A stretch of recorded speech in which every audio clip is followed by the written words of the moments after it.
বাংলাদেশের সবচাইতে জনপ্রিয় এবং খুব পরিচিত একটি জায়গা হচ্ছে রূপপুর পারমাণবিক বিদ্যুৎ কেন্দ্র। আসলে যে জায়গাটা এখন আসলে সবাই কাছে খুব পরিচিত। পারমাণবিক বিদ্যুৎ এখানে উৎপাদিত হচ্ছে। এখানে আমরা আসলে পাবনা শহর থেকে 50 কিলোমিটার দূরে দূরে থেকে গিয়েছিলাম।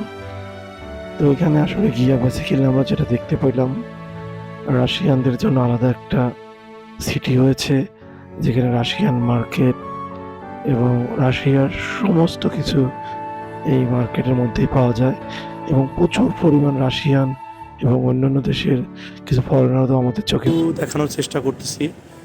অনেক লোক এখানে আসলে বেড়াতেও আসে এভরিডে ছবি তোলার জন্য। এটা আমি আসলে বেসিক্যালি এখন দাঁড়াই আছি লালন শাহ সেতুর উপরে।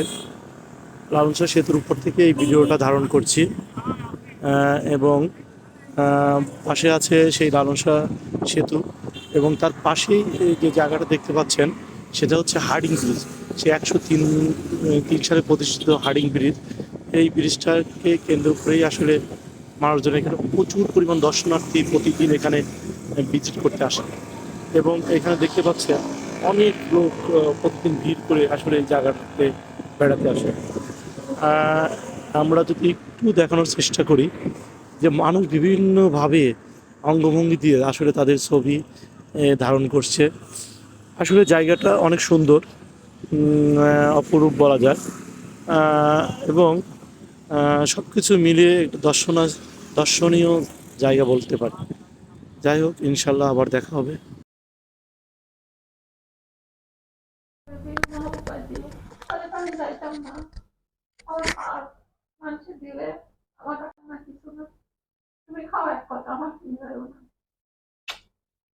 বিল না দিতে আমি কি করবো?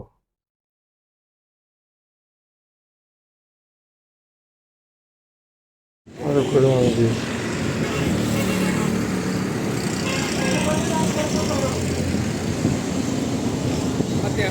করে রাখ করলো। বেসিক্যালি জায়গাটা অনেক সুন্দর। এক পাশে লালন সেতু, অন্য পাশে হার্ডিং ব্রিজ।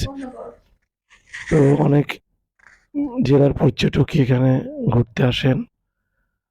তো এসে এই যে এখান থেকে ছবি উঠেন।